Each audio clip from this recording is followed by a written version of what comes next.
Welcome back. We're on lecture 16 now. This is the full realization of the Christian Roman Empire in the East. So this is our early Byzantine Empire.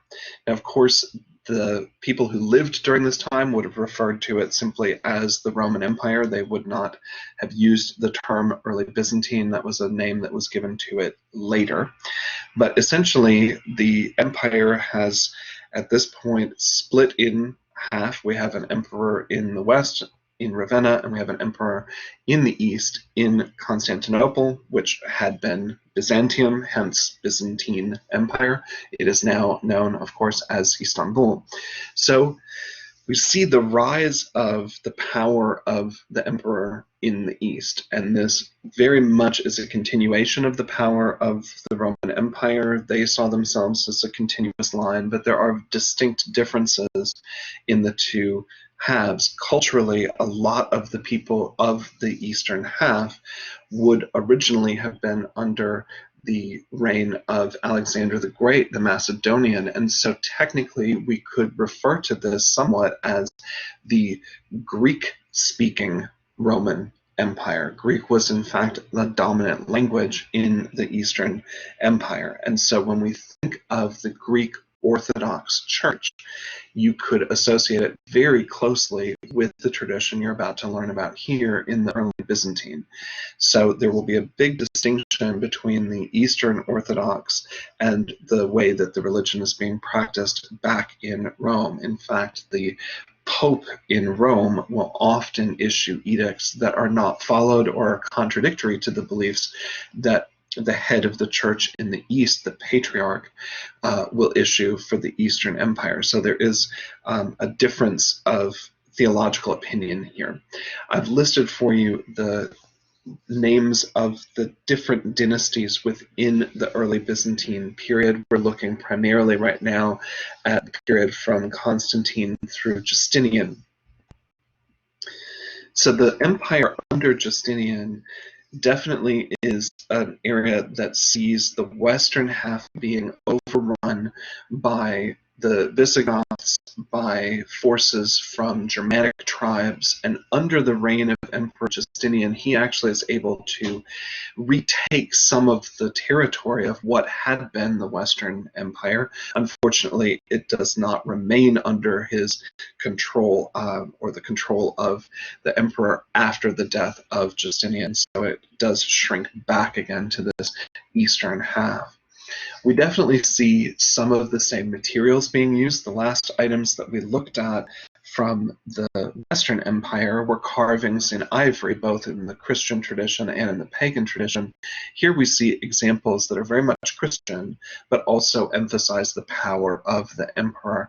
On the right, you see the Emperor Justinian, or an emperor, most likely Justinian, carved in fairly believable foreshortened perspective, still larger head than the torso would suggest, and the body of the emperor larger than the horse, but we do still have a sense of movement in 3 dimensions. A little bit more of an attention to anatomy is happening in this image, but you see a sort of tradition that we've seen all the way back to where we began with the cultures of Mesopotamia. The emperor is the most important here. He is the largest.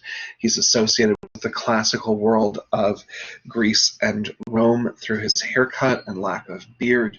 We also see that he has defeated his enemies. You can see directly behind his staff a fallen enemy, and underneath the hooves of the horse in that register along the bottom edge of the panel, you can see also his dominion over foreigners and animals alike. Probably the most significant piece of architecture in the eastern half of the empire is Hagia Sophia. Hagia Sophia, as you see it at the top left, is the closest way it would have looked to its original form. This building, of course, has been subject to shifts in politics and religion as different empires and different religious factions have had control over this territory. The city of Constantinople is now called Istanbul. It's in modern-day Turkey. So the building, although it began as a central plan Byzantine Empire Christian church was repurposed into a mosque. It is now functioning as a museum. So the minarets were added during the phase in which it was in full use as a mosque. And you can still see in the artwork that a lot of the original mosaic work has been either damaged or removed, and a lot of it has been replaced with script and decorative artwork in the Islamic tradition. The most significant and probably remarkable aspect of the structure is the dome itself, and this dome is very different from what we saw in the Pantheon. It is not a hemispherical dome resting on a round drum, but rather a circular dome that rests essentially on a square base.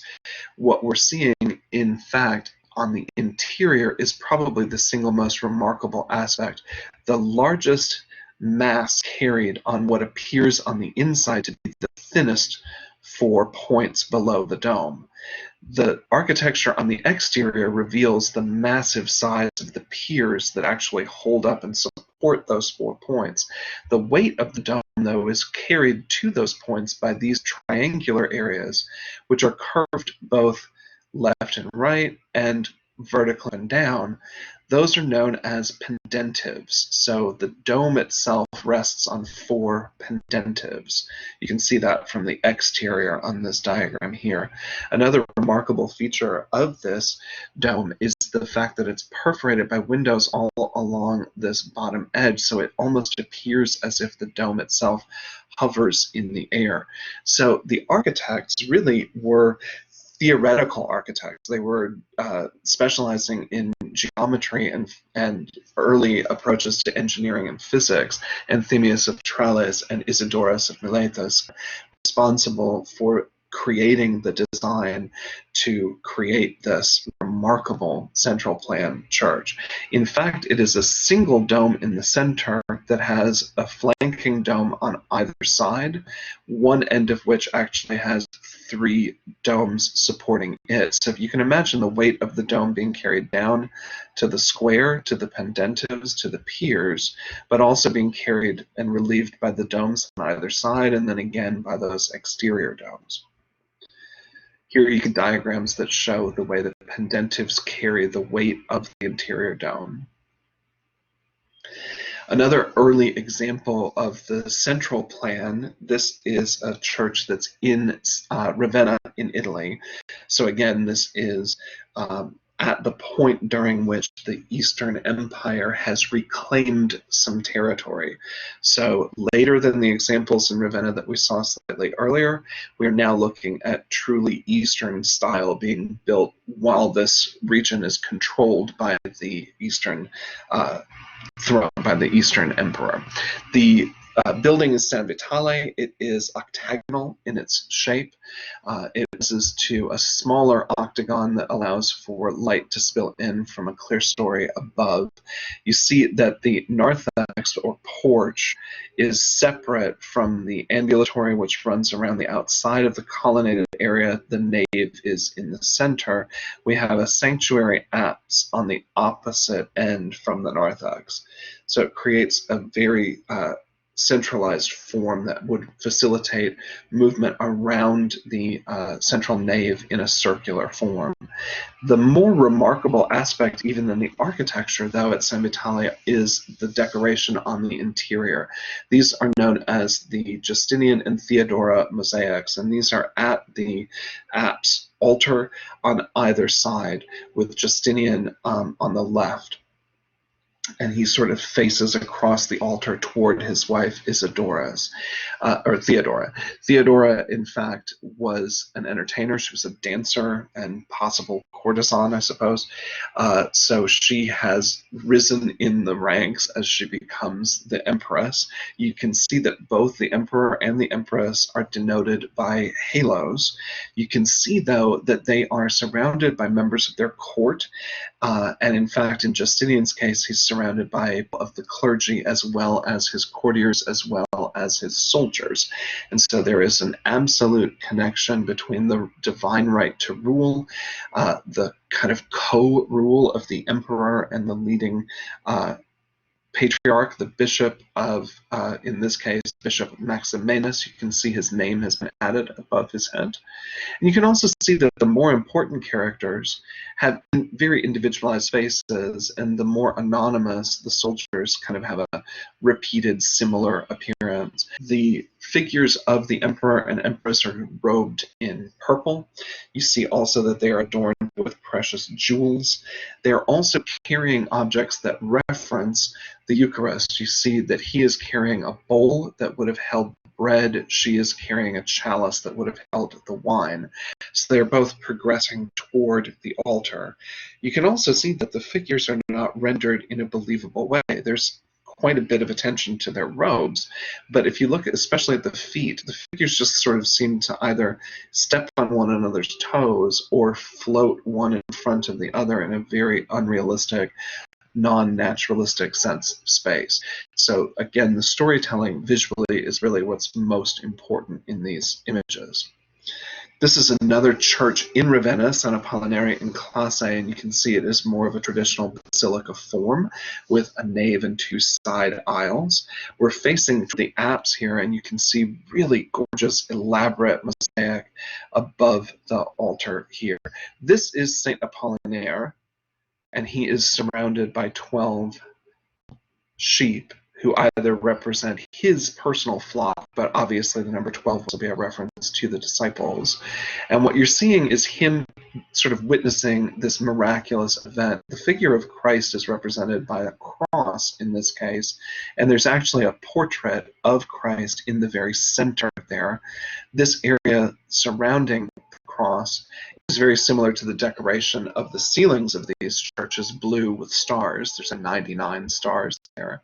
And you see Elijah and Moses appearing in the sky above at the moment that Christ is revealing to his disciples that he is in fact the Son of God, and those disciples are represented by these three sheep right here. So you can see that the interior of the church is very, very highly decorated, but the figures again are rather symbolic in the way that they present themselves fully frontally. Apollinaire in a gesture of prayer with his hands upright. You can also see how similar it is stylistically to the proportions that we just saw in the Justinian and Theodora images. There are a number of mosaics in this tradition in the early part of the Byzantine Empire in churches throughout the Eastern Empire. We often see Christ depicted in this form, where he is surrounded by a physical body halo, or what we refer to as a mandorla. So here you see him in the Church of the Virgin, Monastery of St. Catherine in Mount Sinai in Egypt. Another very prominent image-making form in the Eastern Empire, in the Byzantine tradition, is the form of painting icons. So icons are almost always on wood. They're generally fairly small on wood panel. There's use of gold leaf to especially show the halos, but often even the backgrounds behind the holy figures. The figure of the Virgin presenting the child is a form known as the Theotokos, the Mother of God, literally. And so you see her presented here as she is the transition between God, the Spirit, and God, the Son on earth. So it is sort of the vessel through which God enters the world. But you can see that as much as there is some attention to her role as the mother, the forms of the figures themselves are very highly stylized and disproportionate to what we've become accustomed to in the artwork, especially of the Roman Republic and the early empire. But again, is this because the artists are doing a worse job or have lost skills? Or is it more likely that the artist's job is to present an image that is instantly recognizable and communicates its theological message in the most straightforward manner possible? I would argue for the latter, because these images will become an issue for debate. In fact, in the Eastern Empire, there will even be a ban on making icons for a while, because People believed that what was being worshipped was not the religious sphere that was represented in the painting, but the painting itself. So the icon is the image, usually on wood panel. They were often formed in such a way that they could be installed in a screen that would separate the sanctuary area of the church, the altar, from the congregants, and that screen is referred to as an iconostasis, or an icon stand. You see one such iconostasis there to the right. You can see again the very heavy use of that background gold. We know that the icons themselves, though, were quite frequently painted from stencils, essentially tracings that had the effect of creating very repetitious forms, so that I believe the artists making them are not interested in rendering believable three-dimensionality as much as they are interested in replicating symbolic, recognizable types. So we start to see specific body poses, gestures, clothing styles, hairstyles that help us to identify who each person is within an icon.